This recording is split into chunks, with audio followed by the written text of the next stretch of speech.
Welcome back to another video. So today I have something special for y'all. So this is a re-upload of my first two chapter reviews for Jojolands. So I recorded the Jojolands when they like a few weeks ago, but on my other channel, but then my channel got deleted and stuff like that. So I'm not gonna go into more detail, but this is a re-upload basically of both the chapters combined. You're gonna see a filter over the video so that I can hopefully this video not get copyrighted and stuff like that. So you're gonna see like a purple pink filter. I don't know what color I'm gonna pick over the video, so I'm sorry if that's annoying to you, but make sure y'all go actually like read the chapter and stuff like that. Or if you don't want to see the filter, just like put the video in the background, just listen to me talk about the stuff. Hopefully I shouldn't have to do the filter as crazy as I did in this video for my other Jojoland reviews, because I'm going to be editing my videos a little differently from now on, and these are just the other videos that I had on my channel that I still want y'all to see, because I really enjoyed talking about JoJo and I want y'all to see my reviews and stuff on it. But yeah, it's a long video because it's both videos combined, but like I said, I'm gonna get back into making more videos. My Chainsaw Man chapter 126 review should be coming out soon, and whenever the next Jojolands chapter comes out, I'll make sure I cover it, and my Dragon Ball Super reviews will also come out and stuff like that. So I'm gonna be re-uploading a lot of stuff and putting filters and try to just a lot of re-uploading is gonna be happening for the first 2 weeks or so on this channel, so just get used to that. But I'm gonna be doing a lot of more new content soon, and I'm working on a Tokyo Ghoul big project that I'm working on, so stay tuned for that. But sorry for the long intro, I just wanted to get this off before you watch the video so you understand what's going on. But I hope you guys enjoyed the video. Let me know down below what you think about Jojolands, and if you're excited for chapter 3, what you think is gonna happen in chapter 3. But I'm gonna see you guys soon, and thank you for watching. Welcome back to another video. So today we are back to start our journey through Jojolands, which is JoJo Part 9. So I'm really late to getting back into JoJo and actually reviewing this chapter, because I just finished Part 8 like a week ago, and I've finally been able to put in the time to actually like finish Part 8 and then start reviewing Part 9, which there's only 2 chapters. In this video I'm only gonna be going over chapter 1, but you'll see my chapter 2 review a few days later. And I'm really excited. I loved Part 8 a lot. If you want to see me talk about more JoJo content, anything JoJo related Part 8, or even like anything revolving JoJo, leave a like, subscribe, and see, and like let me know down in the comment section down below if you want to see me talk about more stuff like that. But I'm really excited for Part 9. This is the first time I've ever been like in the same like stratosphere or caught up as the main JoJo fan base, like being in the same like manga part. Like I've been there when everyone was watching the anime together, but I've never been at the same part where we're all watching or all reading the manga together. So I'm really excited to go on this journey with all y'all. And we should just get into this chapter. This chapter is long. It was like 61 pages or something like that. So like there's a lot of content to go over, and I'm gonna try my best to recap everything and explain in detail about what I think and what I like about this chapter so far, because I think this is a really good first chapter that like really like gets me interested about how the story's gonna go.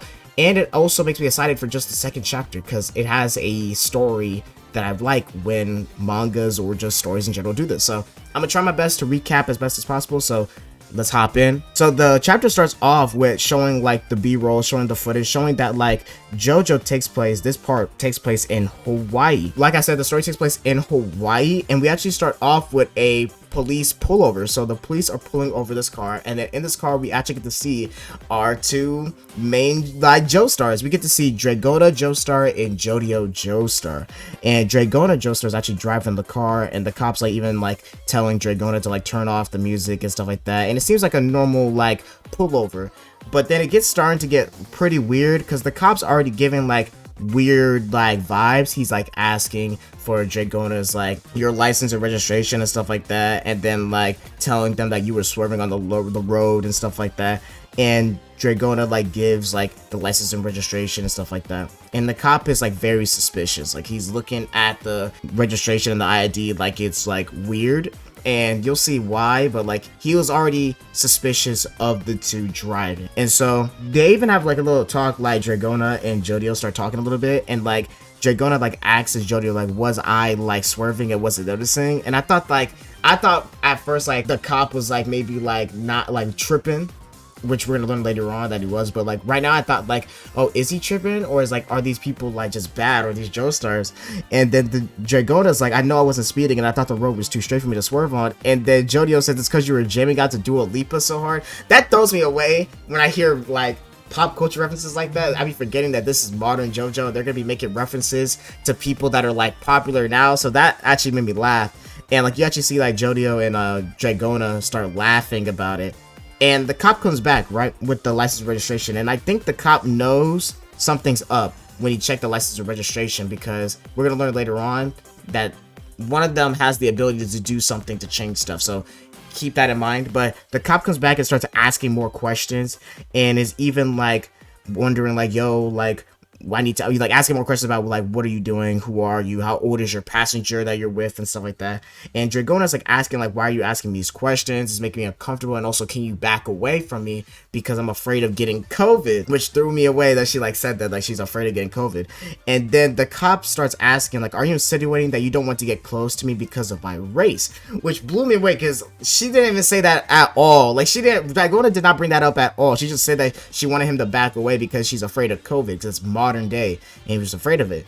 And Dragona says, I didn't say anything like that. And then the cop tells her to step out the car. I'm going to conduct a search. And so she's like escorted out the car, and like the cop starts like searching her, but like there's something up, because the cop is like grabbing and touching her in ways that a cop should not be touching someone while checking. And it's nasty, because even the cop that like was riding with the cop that's interrogating Dragona right now is not saying anything. Like, even though like this is different from a normal search, like she's like, he spreads her legs and like starts grabbing her in ways that like she should not be touching. And the cop is like, even like, hey, you okay over there, man? And like the cop says, yeah, I'm fine, don't need to come running. And it's like basically like flexing to Dragona, saying like, us police officers have a duty to keep the peace and uphold justice, and to be completely certain that you haven't broken the law. And basically like taking advantage of like being able to search her without worrying about like anything. And even starts like doing things like inappropriate. I'm not gonna show the panel because it's pretty like it's pretty crazy, but like the cop even puts like his hand down her pants and basically like touches down there, and even like trying to like make a search or whatever, or trying to like basically like confirm that she doesn't have anything, even though we know that at this point the cop is just groping her. The cop is taking advantage of this situation of being able to search somebody. Right after like it's getting to a crazy point, Jodio pops up. Like, he actually like pops out the car, and the other cop is telling Jodio to get back in the car, and Jodio is telling like the cop that's like holding Dragona to like let go of my brother. Jodio tells the cop like, yo, what are you doing? I need you to take your hands like off my sibling, because we find out that they're actually like related. So Jodio like tells like the cop like, yo, take your hands off my sister, bro. You hear me? Do it right now, because if you don't, I'll kill you.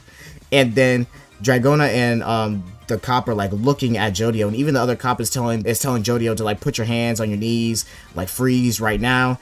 And like they're both yelling at him, and then even Dragona's like telling him like to back up, don't worry about it, I got this. And then we see something happen. So we see the cop grab Jodio, and then something hits him like raindrops, and he falls to the floor, just straight up falls. And then Jodio's like walking towards the cop that has Dragona in his hands, and you even see the cop like behind Jodio that got attacked is like getting attacked by multiple like different like things touching his body, like multiple like raindrops.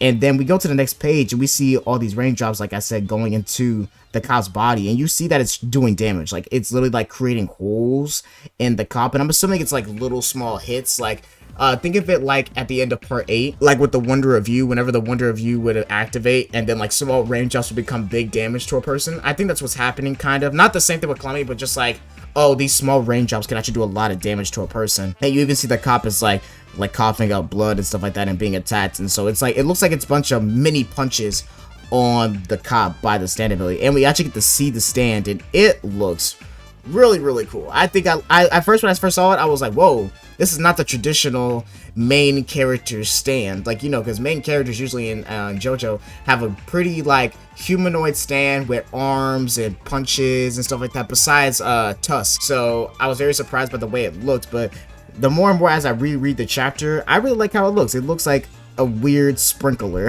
It looks like a really menacing sprinkler, like a really menacing like transformer to me, like a Decepticon or something. So I actually really like how it looks.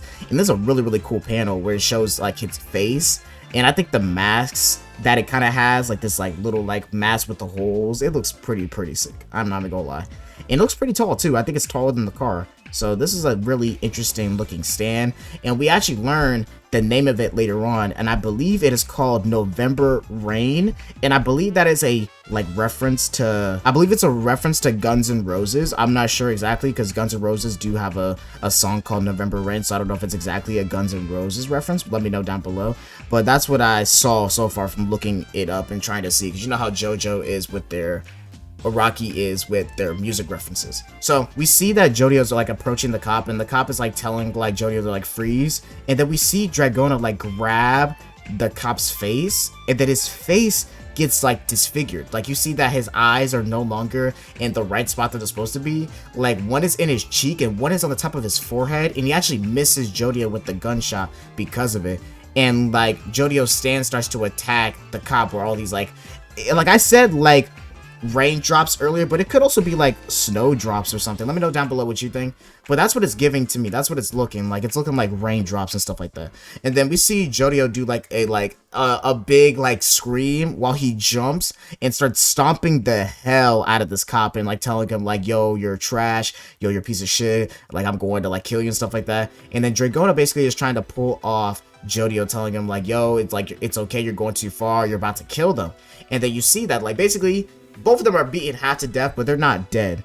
And we still don't know how exactly Dragona's ability, what exactly that did to the cop, because when you look on the panel where it's the cop is being attacked by the raindrops, his eye is still on the side. So maybe later on, if they leave, their eye's gonna go back, but basically they're beaten to almost death, right, by these two kids, because Dragona might be 18, but basically they're both kids, and then even Jodio's only 15. But we get into another panel where they're actually really smart. So they realize, Jodio realizes yo, I'm taking care of the data because this is modern times, so cops have dash cams, and then their cars these have dash cams. So he decided to burn all of them, but they even say yo, after we burn all the evidence, they're not gonna come after us and stuff like that. We head into the next page where Dragona is telling him yeah, I think that's a good idea, and they say that we're pretty good at covering our tracks. So they probably haven't attacked a cop like this before, but they probably done something similar to this before, where they have to cover their tracks and stop people from wanting to chase after them. And we actually get to see Dragona's stand ability for the first time, and get to see, well, it's the second time because we saw her use it on the cop, but we get to see her use it on the license plate, and we see her get to change the license plate, and we see these little diggers, these little people, construction drones start moving all the stuff around, start moving all the license plate around, ripping it, tearing it apart to form to make it into new numbers and new letters and stuff like that. And we also see that she did this with her ID, and it turned out to be a fake ID as well, and she's able to put these diggers and drones on people and be able to move things around.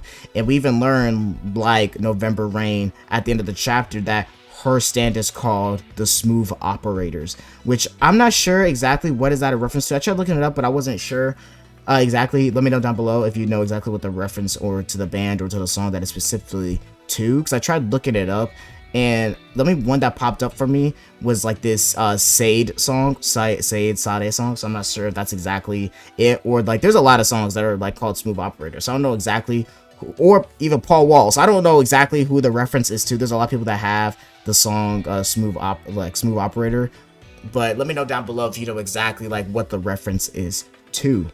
So like I said earlier, we see them we see Dragona using their stand ability, fixing and changing the license plate, and they decide to just drive off, right? And we see that they're actually meeting up at this beach to meet up with these group of members of, I believe, this gang. They're all in a gang. There's guns, there's drugs and stuff like that, and Jodio and Dragona are there to basically get paid.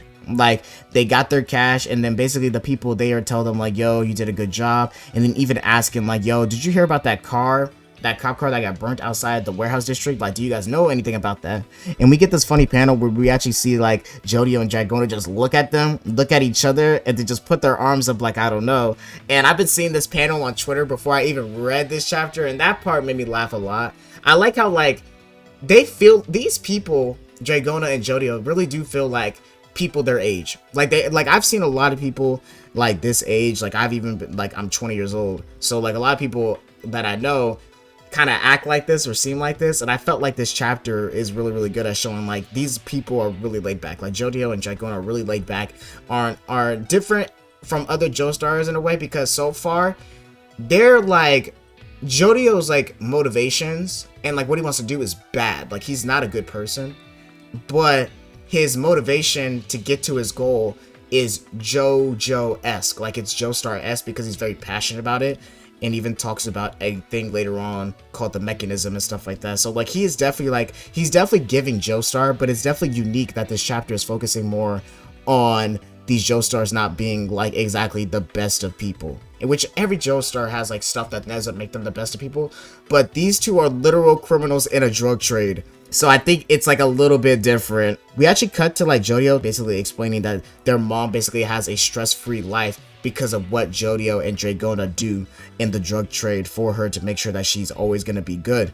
And even Jojo even has like a mini monologue where he talks about and basically explains like Dragona, she wakes up every morning and goes jogging on the beach without fail, and like talking about all of Dragona's like interests and likes and stuff like that. Says that like Dragona likes fashion and likes and works at this boutique called Eco.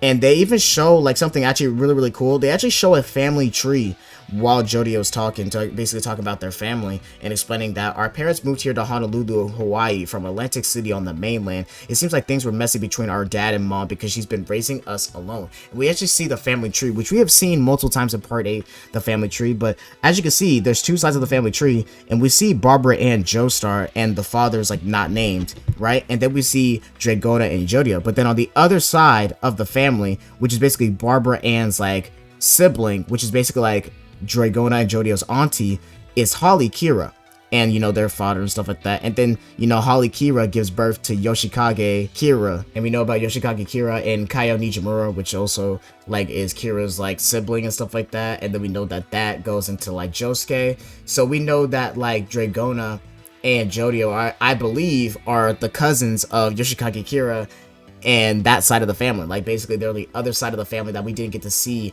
earlier. We get to see like Holly Joestar's sister. So that's very interesting to see. I'm hoping I explained it as best as I could, but that's really interesting that we get to see the other side of the family tree and see what they're up to, because right now the other side of the family tree is in Japan. They're in Morio, while this side of the family tree is like in Hawaii / America. So that was really nice to see. And we also cut back to Jojo's like continue the monologue, is on a school bus, because you know he's 15, so he's on a school bus, and he ends up talking to this one dude, asking like how his day is, and then asking like Jojo to like set him up, like to prep him up, like give him something, because he knows that Jojo's like a seller. And Jojo like starts a fight with him, and even says aura like while the fight, so we know like later on that that's gonna be like Jojo's thing, that he's gonna be saying like aura. That's his stand rush thing, because you know how Jojo's are. And we see him like try to attack like the dude that was asking him, and it actually turns out to be a ploy, because after they get off the bus, like Jojo actually like brings the guy over, telling him like, yo, like I saw how I acted at the bus. Jojo's basically trying to like to not seem suspicious, and basically is talking to that guy in a way that like is non-discreet, like basically like trying to set him up to like pay him and then like pick up the thing he wants to pick up, which is drugs. And so Jojo like tells him the location of the drugs, and then like shoos him away, and actually takes the money that the guy was trying to give him earlier. And then we also get to see this one dude. He walks by the guy that's trying to get these drugs, and he's telling the guy like it's in the rain gutter in the back, look there. And he like rides off, and he's riding a little scooter, which is really funny. And so the guy actually goes up to the statue and actually finds the drugs there, and takes the drugs and then walks away. And then we also get to see, like, it cuts back, and we see Jojo going through the hallways, talking to the principal and stuff like that. And he keeps on, like, monologuing. And he tells, like, why is he in school? And he says, I guess I'm going to school for my mechanism. There's strength in a mechanism, but you can't see it. When I turned 11 years old, a neighbor invited me to be their gopher out of nowhere. All I did was carry things and give them to others. That was my only role. But they showered me with praise and gave me pocket money for it. All I did was carry out simple tasks, keep my mouth shut, and not think about it too hard. But in time, they started to trust me and recognize my efforts. That's the mechanism. There's strength in the mechanism of trust. Even if the strength of the law won't protect me in this town, trust always can. Like, he even like goes like on a little explanation, telling like this one guy who's like way smarter than him, bigger than him, and is a good student, gets beat up because he's not trusted. And while Jojo is like a criminal and not a good person, he's trusted. And they show a panel where he gets the bitches. So like, that was funny. I like that panel. But like, this basically is explaining like Jojo's mechanism in this is trust, while like Giorno's mechanism kind of, and part 5 was like, it was also trust. Like Giorno got the trust of all of his like teammates. Like he got Bruno to trust him, and then because Bruno trusted Giorno, the rest of the gang started to trust Giorno, even though some of them didn't want to trust Giorno at first, like Abacchio. But eventually he had to trust Giorno because Giorno proved once again that he was reliable and telling the truth and was a good teammate. So they have really similar mechanisms, in my opinion. And so Jojo keeps talking and says, this is a story about how I got filthy rich. What do you think filthy rich is an exaggeration? You think I sound like one stuck up son of a bitch, right? By filthy rich, I do mean making fat stacks of money, but there's something way more important than that. The mechanism is a universal constant, so even if I got enemies, I've already won against them. My mechanism can't be taken away. It can't fall apart. It's a principle of this world that makes wealth flow straight to me. And so that's basically what I was talking about earlier about Jojo's like whole motivation, is that his motivation is to become filthy rich, but he's willing to go to any length to do that. So be a criminal, like be in gangs and stuff like that. He's willing to do anything to be rich. And his motivation, or his like Joestar resolve, is that he believes in trust. He's a very, very big person that believes in trust. And I wonder if there's ever going to be a time if his trust is broken. Like maybe like the other people in his gang that we're going to learn later on betray him, and maybe that's what makes him turn over a new leaf, and maybe he starts to become a good guy, or maybe he becomes even a badder guy and learns to like, yo, I can't trust nobody, and I'm going to like get anyone out of my way that I don't trust, or something like that. It's very, very interesting. I'm really, really like excited to see where this Joestar goes. And so far, right, no shade on Gappy, because I actually love Gappy. Like I think Gappy might be in my top 3 favorite JoJo's. But the very beginning of Gappy started off very slow. Like Gappy doesn't get really crazy good to me until like after the first like 10 chapters. So like it takes a minute for you to be like really captivated by Gappy, besides the mysteries of how he exists or how he's there. But so far in part 9, in the first chapter, I'm excited about how Jojo's gonna like, how his story's gonna be, because of how he is as a person and what he believes in. And I want to see if there's a flaw in the way that he believes in. If that flaw or that way that he believes his mechanism is ever going to be tested. So that's what I'm very, very excited for. What I think this chapter is really, really good at. It's really, really good at hyping me up on Jojo as a character. We keep on going, and Jojo is like, what? This chapter is like a lot of monologuing, because you know it's the first chapter, so I'm not mad at it. So the chapter keeps going on, and we actually get to learn the name of the guy that was on the scooter. And his name is Paco Laborentes. I think that's how I'm pronouncing it. I think that's the right way to pronounce it. And it was the dude that was like riding on the scooter earlier. And we already know that they're both like in the same drug trade or the same gang and stuff like that. And Jojo even like explained some like small details about him, about how Paco's like a bona fide kleptomaniac, and that he also has a stand ability that allows him to like steal easier. And that's basically like explaining like everything about him, explaining about his body, showing that he's like actually like really, really like muscular and has long arms and stuff like that. And he even like has the ability to like clench his muscles and stuff like that. I believe that's a stand ability, that he's able to like clutch his muscles, or maybe that's just like his weird ability, because they already said he's a stand user. So, because there's this panel where it says, ever seen a friend stop a hungry mosquito's proboscis? I hope I'm pronouncing that right. By clenching his muscles. Look, it's in his muscles. It bunches up in a certain way to hold on to things. So I'm not sure if that's just because that's his weirdo ability of him as a person, or if that's actually like his stand ability, that he's able to just like clench things to his muscles. Which, if that's his stand ability, I don't know how crazy you can make that be in JoJo, but knowing Araki, you could probably do something cool with that. But that's kind of a lame stand ability so far. I'm not sure, but we're gonna keep going. But I like his design. His design is really, really cool. And I even like Jojo's design. I like his clothes. Everyone's been roasting his hair, and I can agree his hair looks pretty weird in certain panels, but like I like everyone's design so far. Even also Dragona, because Dragona's actually wearing a different fit than what she was wearing earlier. And she also has this like D logo on her shirt that she's wearing right now while she's talking to Paco. Now, you know, Diaper Down from part 6, which is Anasui's like stand. It kind of looks like that. Like it has like the same like kind of D shape. Like, it kind of looks like that. I don't know if that's a reference to anything. Let me know down below. But, like, it looked like the exact same logo from Diver Down. So, we see that, like, Dragona's using her stand on Paco to, like, basically like, pull her ear. Or, like, pull his ear. And, like, Paco, like, is, like, telling her to stop. And then Dragona's like, yo, like, don't mess with my customers. Like, make sure you give her back her wallet. Because, like, Dragona's not trying to lose customers. Like, she works there. And even Paco's, like, having, like, a fun moment with Dragona where he's basically saying, like, Dragona, there's a gym on the other side of the street. Want to go there with me? And Jojo has a little monologue where he even says, telling someone there's a gym is basically just asking if you can kick their ass legally. And then Dragona, like, basically, like, shoves him off. and the boss of the store basically walks in, which is like this tall lady that walks in and like starts telling everyone like, yo, can y'all please leave, I have to close the store early. And everyone that is still there, which is Paco, Dragona, and Jodio, all look at her and they all just like know like it's going down. And so Dragona actually like goes and like locks the door, because remember she works there, which is boutique store called Eco. And basically it's Jodio, Dragona, and Paco there for an after school meeting, and we get to see like the ladies, the boss's face, and her name is Meryl Menchie or Key. I'm gonna say Meryl Menchie. I'm sorry, I'm telling y'all, for these JoJo videos, you're gonna be hearing me mispronounce a lot of stuff. It's gonna happen. It's a manga. I don't know exactly how the pronunciation is gonna be, but let me know down below also as well if I'm pronouncing it wrong and like what's the right pronunciation so I can get it right. And Jodio explains like she's the school principal I ran into earlier today, which if you know from the earlier earlier in the chapter, we actually get to see her like run into Jodio a little bit. So that was actually like really cool.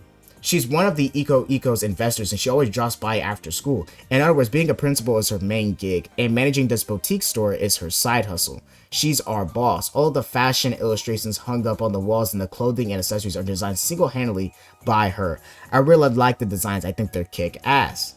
But the side hustles are all she does. Jodio's basically telling the audience that Eco is basically like a front for the boss's like crimes, to like for all the money that she makes. She actually starts the meeting between all four of them, and she tells like everybody to put their phones away because she doesn't want any of this information getting out. And Meryl tells them about a diamond. It's a natural 24 karat round brilliant cut blue diamond, and its market price is $6 million. And basically they're going to be going on a heist, which I love heist stories in mangas and animes and like just shows in general. I love heist stories. They're fun. Heist stories are really fun, and we actually get to see like everyone's abilities in unique ways whenever there's a heist story. So I'm very excited, so I'm gonna keep going. Meryl explains that a single Japanese person declared this to customs. The person is staying in a villa in Hawaii, and right now that person is like basically in their villa, and it's a security system at level 2, and the person is Japanese, and they should probably not have any guns because they're Japanese. That's what they say.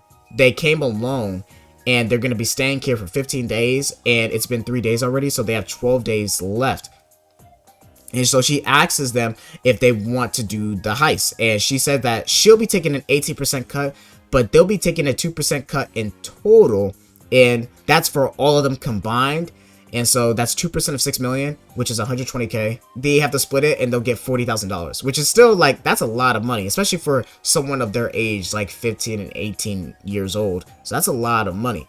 And she's like asking them like, will you take the mission or will you back out? And Jody was like saying like that since he's the youngest one, he can't make the call about whether they go or not. But if one of them, like the oldest people like Paco and Dragona, say they want to go, that means that they all have to go because they're all in the gang together.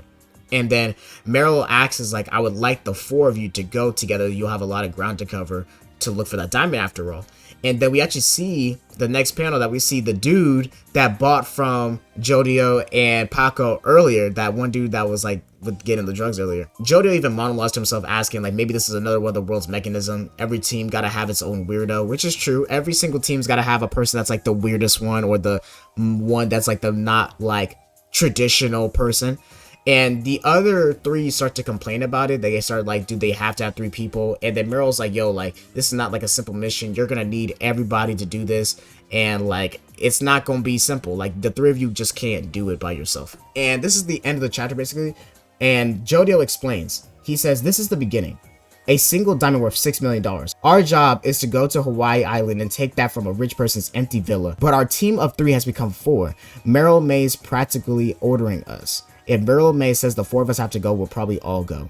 Our boss foresaw something. It turned out she was right. A team of 3 wasn't enough. No, it would never have been enough, no matter how many of us there were. And so that's basically like the end of the chapter. And the next page shows the names of the stands that we've seen so far, which show November Rain, Smooth Operators, and then the Hustle, which is like Paco's ability, which I'm pretty sure I'm right about how like Paco's able to like clinch thanks to his like muscles, and I'm pretty sure that's like his stand ability, but we haven't seen his stand like personified yet, like as a stand person yet. So that's the end of this first chapter.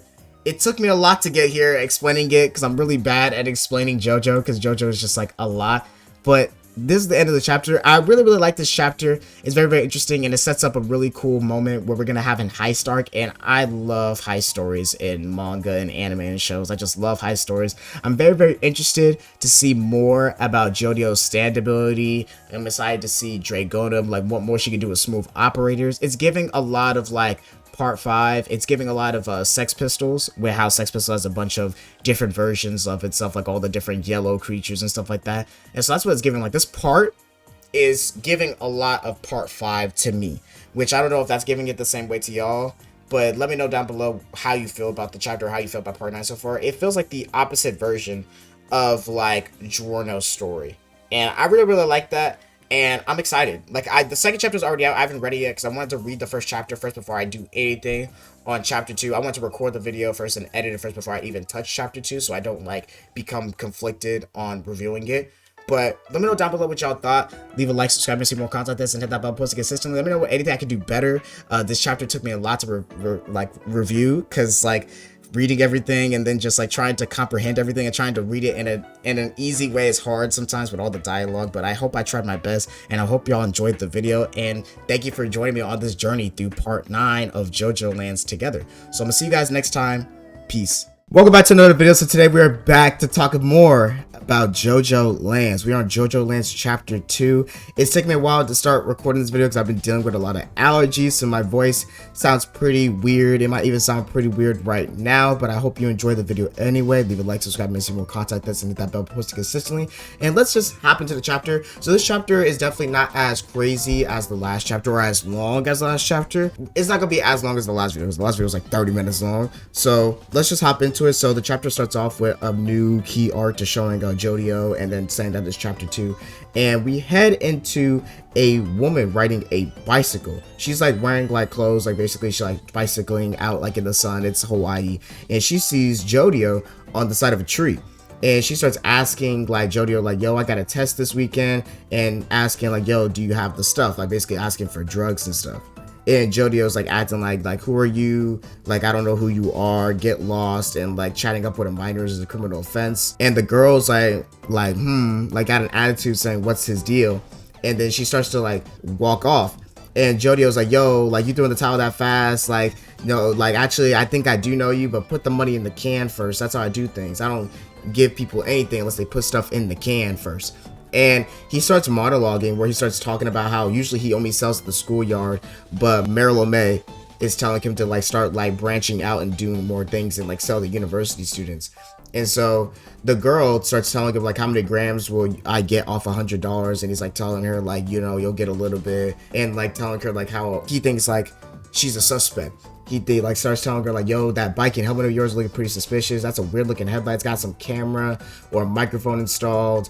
It was giving I don't know if y'all have ever seen Breaking Bad, but there's a scene in Breaking Bad, I think it was like in season 2 or 3, where it's like I don't know if y'all know Badger, episode where Badger like gets caught selling drugs to like an undercover cop. And it's in the very beginning of that episode, and it's really giving this, like, because that scene lasts like 2 or 3 minutes, where Badger's just trying to figure out if the person's a cop or not, and then he sells it to him, and then it turns out he's a cop. And that's basically what's happening in this scene. The girl starts telling like Jodio the thing that cops tell people when they're trying to like get them caught up, is that like, oh, like when cops are conducting a police investigation, police officers can't lie, which is not true. They can lie. So like she's telling him like, yo, if a police officer lied in the recordings of going undercover and stuff, then like all the evidence they got is inadmissible.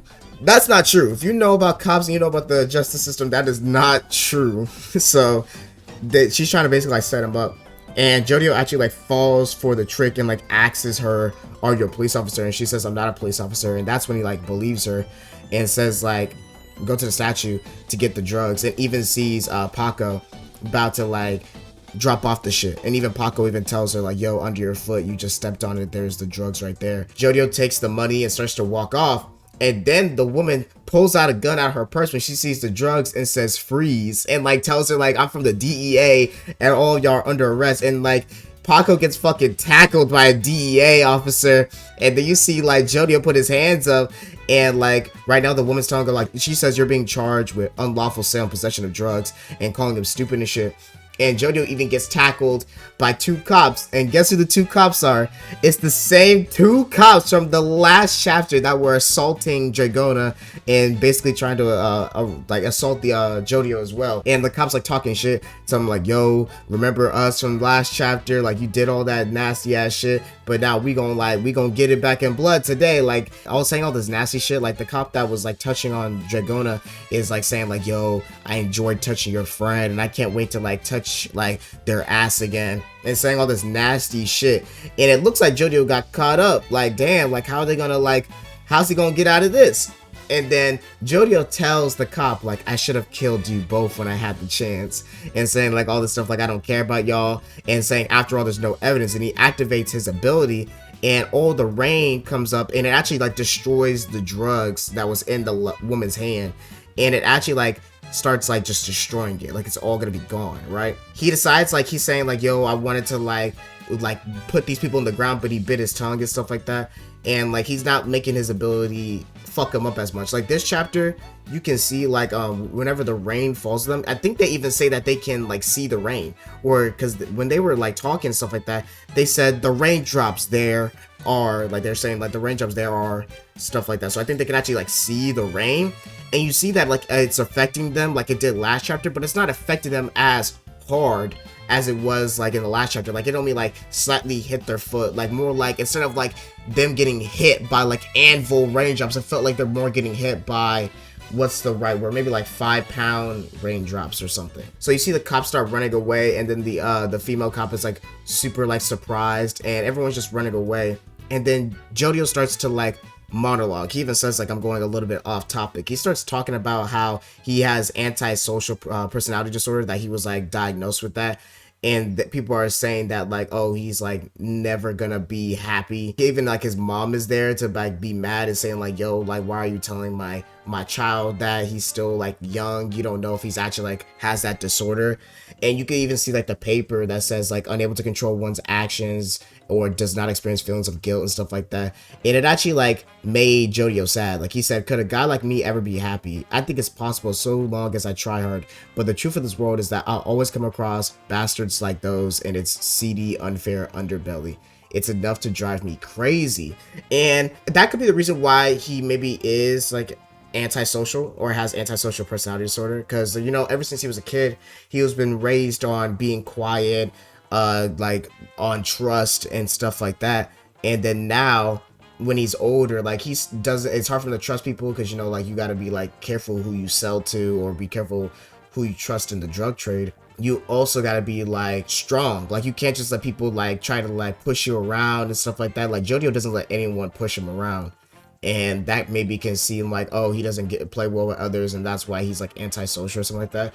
But if he does have the disorder, it's like, it did make him think, like, it made him scared a bit, like, damn, like, I have that, and am I gonna be happy and stuff like that, which is a cool like an inner monologue, just like realizing like, yo, like, Jojo like actually like cares, and like I don't know if I'm not a doctor, so I can't, or a psychiatrist, so I can't tell if someone doesn't have antisocial personality disorder, but it seems like he does care.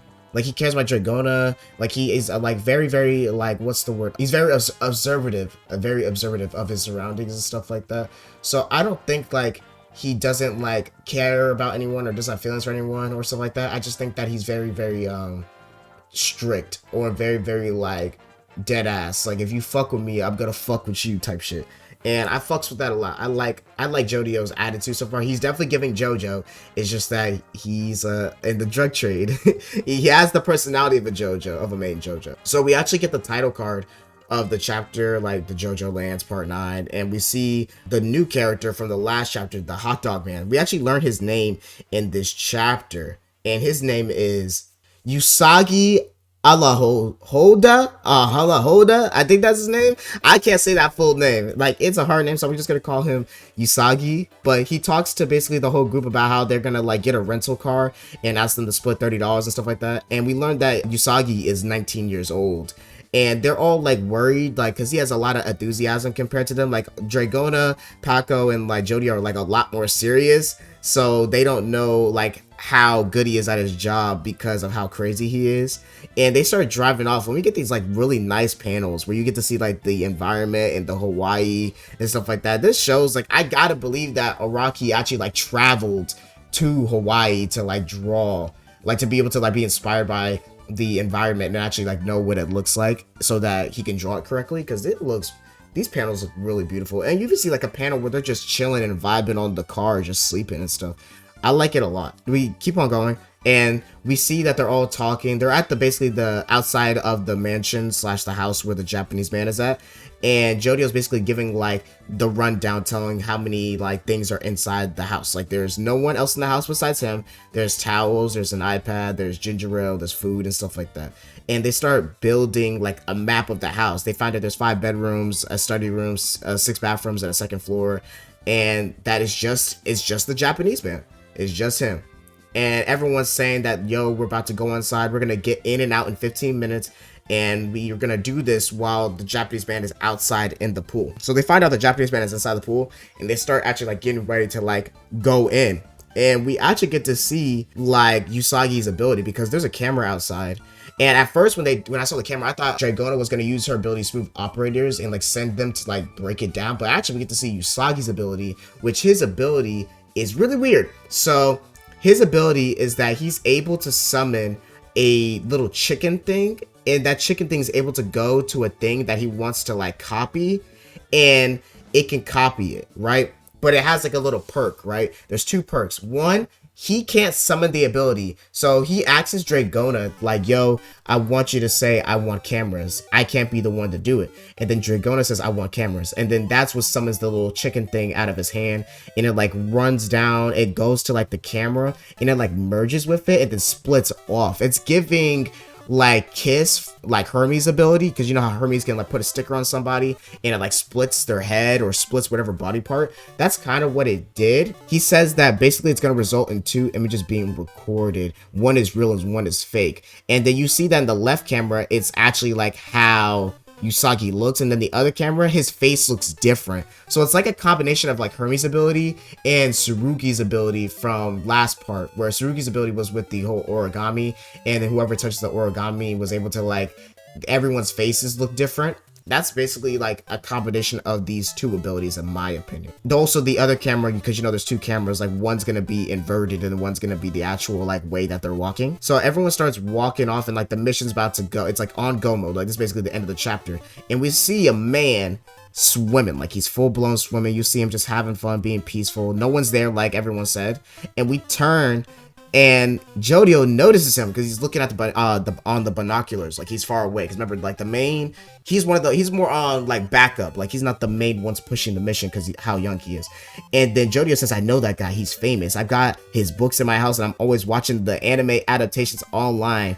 I get it now. I know why he's all holed up here in a villa by himself. And it's Rohan. It's Rohan Kishibe. I'm sad because I got spoiled as soon as this chapter came out that Rohan was in this chapter, but Rohan is here. Like this man, Rohan is in every single JoJo thing. He has all these different OVAs. He's in part 4. Like he's now in part 9. He's in both timelines, and I find that hilarious.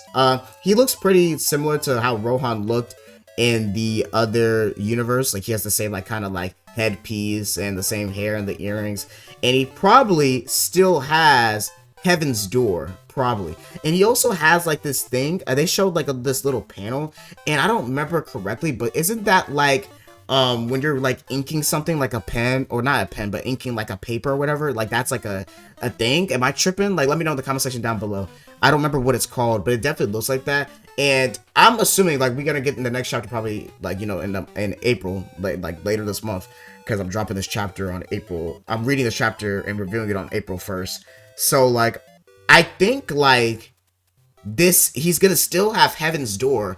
I don't know if it's gonna be as busted as it was in the other universe, because if y'all know, Heaven's Door is busted. Heaven's Door can do whatever it wants, to be honest. Like, Heaven's Door can just write on a person, oh, I don't know Spanish, but now I know how to speak Spanish. Oh, I don't know how to like drive, but now I know how to drive. Oh, I'm gonna slip and fall and just die. Like, Heaven's Door can do whatever it wants. It's like one of the most busted stands of all time. So maybe that's why like Jody was like, oh man, there was no way we're gonna beat him by ourselves, because Rohan's really powerful. Like, Heaven's Door is a busted ass stand, but I don't know what Araki's gonna do. I don't know if Araki's gonna make Heaven's Door better, or is gonna make it like nerf it or whatever. But all we know is that like this trip is not easy, and a lot of shit's gonna go down because Rohan is him. Rohan's him.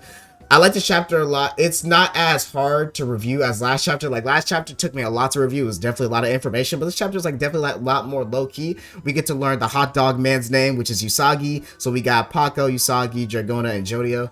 And then now we have our main villain, not our main villain of the part, but the antagonist of this arc, which is the heist arc. So I'm very, very excited for next month's chapter. And thank you guys for watching the video. Leave a like, subscribe, and see more content, and hit that bell, posting consistently. Let me know down below what you thought about Rohan being the Japanese man, and let me know like what you think is gonna happen. Do you think his Heaven's Door is gonna be as busted as it was in the original universe, or do you think he's not even gonna have Heaven's Door? He's gonna have a brand new ability, or it's just gonna be Heaven's Door, but it's gonna be like different, like how Yoshikage Kiro's Killer Queen is different in both universes. So like I said, let me know, and I'm gonna talk to y'all later.